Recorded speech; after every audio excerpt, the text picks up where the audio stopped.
Hello everyone, स्वागत है आप सभी का हमारे यूट्यूब चैनल इजी व्यू में, जहां आज हम आपके लिए लाए हैं समाज कल्याण विभाग भर्ती परीक्षा का हल प्रश्न पत्र का भाग 3। अगर आपको ये वीडियो पसंद आए तो चैनल को लाइक और सब्सक्राइब जरूर कर दीजिएगा। और अगर इस वीडियो में कुछ कमी रहेगी तो हमें कमेंट के थ्रू बताने की कोशिश करिएगा, जिससे हम आने वाली नेक्स्ट वीडियो में सुधार कर सकें। इस तो हम वीडियो को शुरू करते हैं। इसमें 61वां प्रश्न है, सर्वप्रथम खनिज तेल का कुआं कब और कहाँ खोदा गया।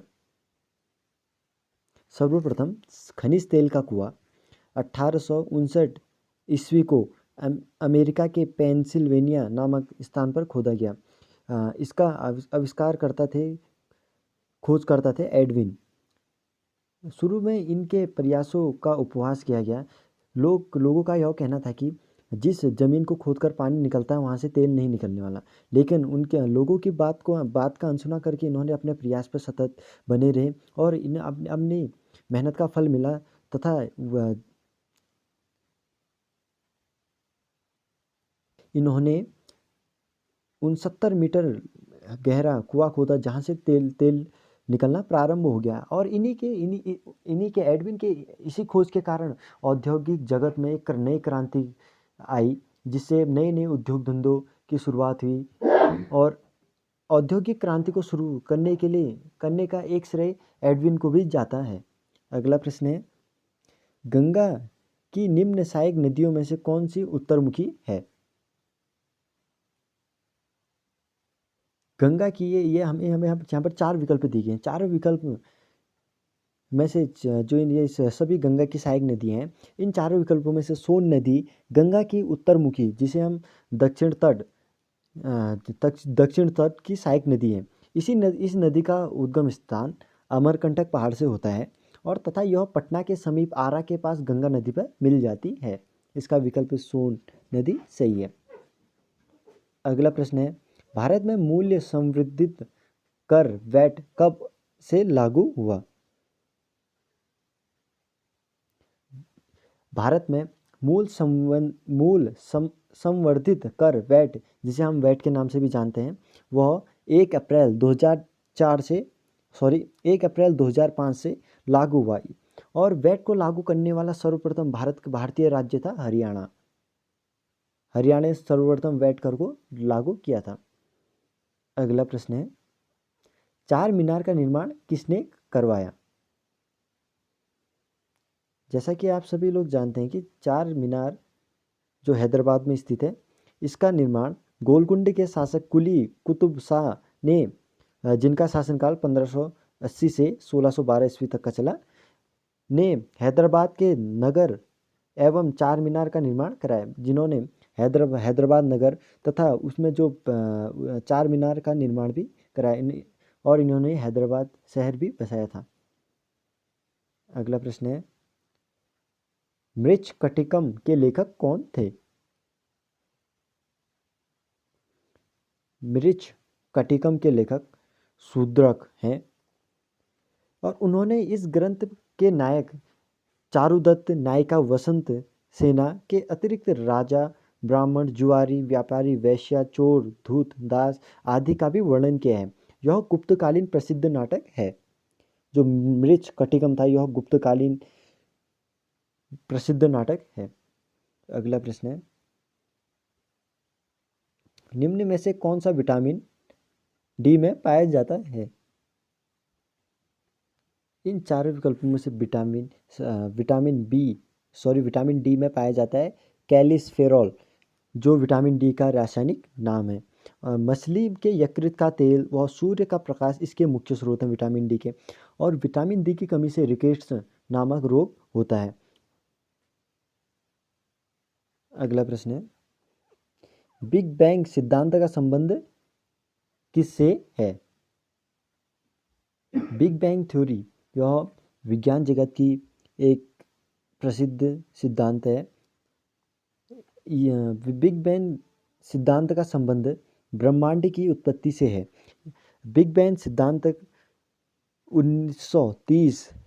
1930 में बेल्जियम के जॉर्ज लैम्पेयर द्वारा दिया गया था। इस सिद्धांत के अनुसार विश्व में विश्व के आरंभ में लगभग 15 अरब वर्ष पहले एक बहुत बड़े विखंडन से प्रथम परमाणु प्राप्त हुआ था।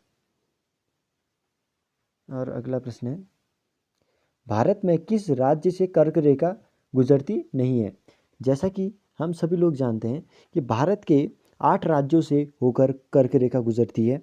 उन 8 राज्यों में से राजस्थान, मध्य प्रदेश, छत्तीसगढ़, राजस्थान झारखंड, पश्चिम बंगाल, त्रिपुरा व मिजोरम से होकर गुजरती है। और इसका विकल्प है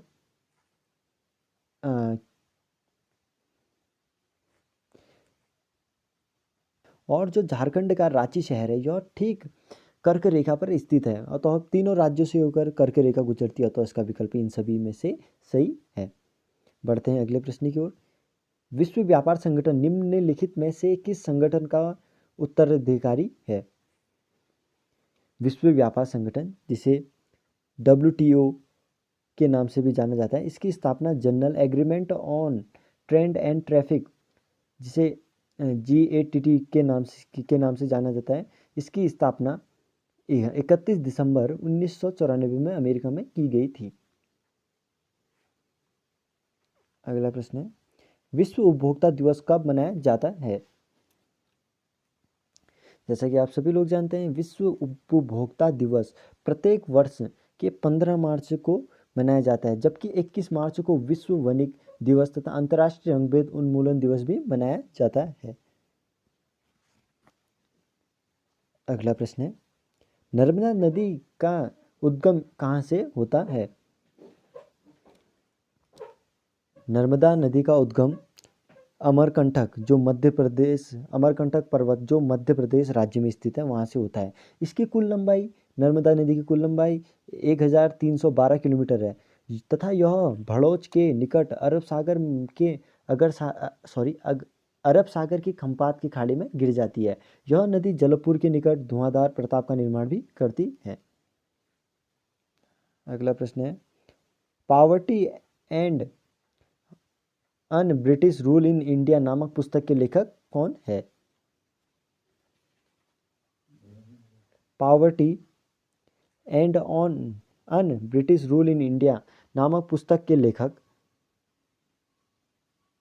दादा भाई नौरोजी ने की थी और उन्होंने इस ग्रंथ में धन के बहिर्गमन का सिद्धांत दिया था। इसे great old man of India के नाम से भी जाना जाता है, दादा भाई नौरोजी को। अगला प्रश्न है, भारतीय राष्ट्रीय कांग्रेस के साथ इंडियन एसोसिएशन का विलय कब हुआ था? भारतीय राष्ट्रीय कांग्रेस के साथ इंडियन एसोसिएशन का विलय 1886 में हुआ था। और इस पार्टी का गठन जो इंडियन एसोसिएशन का गठन वर्ष 1876 में कोलकाता में सुरेंद्र नाथ बनर्जी व आनंद मोहन बोस ने की थी। अगला प्रश्न है, वायुमंडल की किस परत में समस्त मौसमी घटनाएं होती हैं? वायुमंडल की सबसे क्षोभ मंडल में सभी मौसमी घटनाएं होती है। जो क्षोभ मंडल है यह सबसे निचली परत है, इसकी सीमा 8 किलोमीटर से 18 किलोमीटर तक का है। मौसम की प्राय समस्त घटनाएं जैसे कोहरा, बादल, तुषार आदि, तूफान, मेघ गर्जना, विद्युत प्रकाश आदि इसी भाग में होती है, क्षोभ मंडल में। अगला प्रश्न है, महान नृत्यांगना सितारा देवी का संबंध था? जैसा कि हम सभी लोग जानते हैं, महान नृत्यांगना सितारा देवी का संबंध कथक नृत्य से था। कथक उत्तर भारत में प्रचलित शास्त्रीय नृत्य है, जो विशेषकर उत्तर प्रदेश राज्य में होता है। कथक के प्रसंगों में ध्रुपद, ताराना, ठुमरी तथा गजलें शामिल होती हैं। कथक अत्यंत नियमबद्ध व शुद्ध शास्त्रीय नृत्य शैली है, जिसे पूरे ध्यान तथा लय से देखा जाता है। अगला प्रश्न है, पौधे के किस भाग में कहुआ प्राप्त होता है? कहुआ जो होता है, कहुआ, यह पौधे के बीज से प्राप्त होता है। इसका विकल्प डी सही है। और यह मूल रूप से एबिसिनिया मूल का पौधा है, जिसकी कृषि व व्यापार पहली बार अरब प्रायद्वीप में की गई थी। वहाँ से ब्राज़ील लाया गया, इसे फिर वहाँ से ब्राज़ील लाया गया। कहुआ का पौधा के लिए उष्ण तथा आर्द्र जलवायु अच्छी मानी जाती है। कहुआ की दो प्रमुख किस्में अरेबिका तथा रेबस्टा है। इसका विकल्प है डी सही बीज है, सही है। अगला प्रश्न है, भारत में जमींदारी व्यवस्था को लागू किसने किया था? भारत में जमींदारी प्रथा सर्वप्रथम लॉर्ड कॉर्नवालिस ने लागू की थी, और यह स्थानीय बंदोबस्त द्वारा इसे अंतिम रूप से जमींदारों को भूस्वामी माना गया। और 1790 ईस्वी में बंगाल के जमींदारों से 10 वर्षीय व्यवस्था की गई, जिससे 1793 ईस्वी में स्थायी कर दिया गया। इसे स्थायी बंदोबस्त कहते हैं।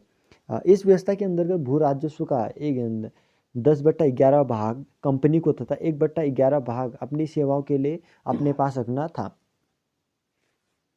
अगला प्रश्न है, कैबिनेट मिशन की अध्यक्षता किसने की थी?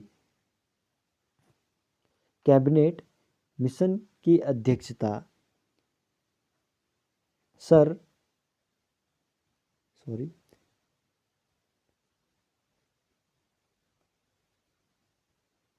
यह 3 सदस्यीय मिशन था। इसे सर पैथिक लॉरेंस, इसके विकल्प सी, सर पैथिक लॉरेंस ने वर्ष 1946 में भारत आया था। कैबिनेट मिशन के अन्य सदस्य सर शेपर्ड क्रिप्स तथा एवी अलेक्जेंडर थे। अगला प्रश्न है, भारत में पहली बार राष्ट्रीय जनसंख्या नीति कब तैयार की गई थी? भारत में सर्वप्रथम जनसंख्या नीति अप्रैल 1976 को पहली बार जनसंख्या नीति की घोषणा की गई। इसके बाद वर्ष 1978 में भारतीय जनता सरकार ने संशोधित जनसंख्या नीति घोषित की। नई जनसंख्या नीति वर्ष 2000 के अंतर्गत राष्ट्रीय जनसंख्या आयोग का गठन किया गया। अगला प्रश्न है, एजेंडा 21 किससे संबंधित है?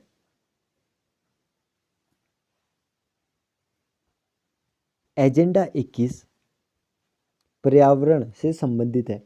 और जब वर्ष 1992 में संयुक्त राष्ट्र संघ का पर्यावरण एवं विकास के मुद्दे पर केंद्रित एक सम्मेलन ब्राजील के रियो डी जेनेरो में हुआ था। इस सम्मेलन में पृथ्वी सम्मेलन के नाम से भी जाना जाता है। इस अवसर पर एजेंडा 21 पारित हुआ था। बाकी ये सभी प्रश्न मैथ तथा रीजनिंग से संबंधित है। इन सभी प्रश्नों का हल सहित हम आपके लिए एक नई वीडियो लाएंगे, जिसमें इन सभी प्रश्नों का विस्तार पूर्ण तरीके से हल कराए जाएंगे। तब तक के लिए धन्यवाद। अगर वीडियो पसंद आए तो चैनल को सब्सक्राइब और वीडियो को लाइक ज़रूर कर दीजिएगा। धन्यवाद।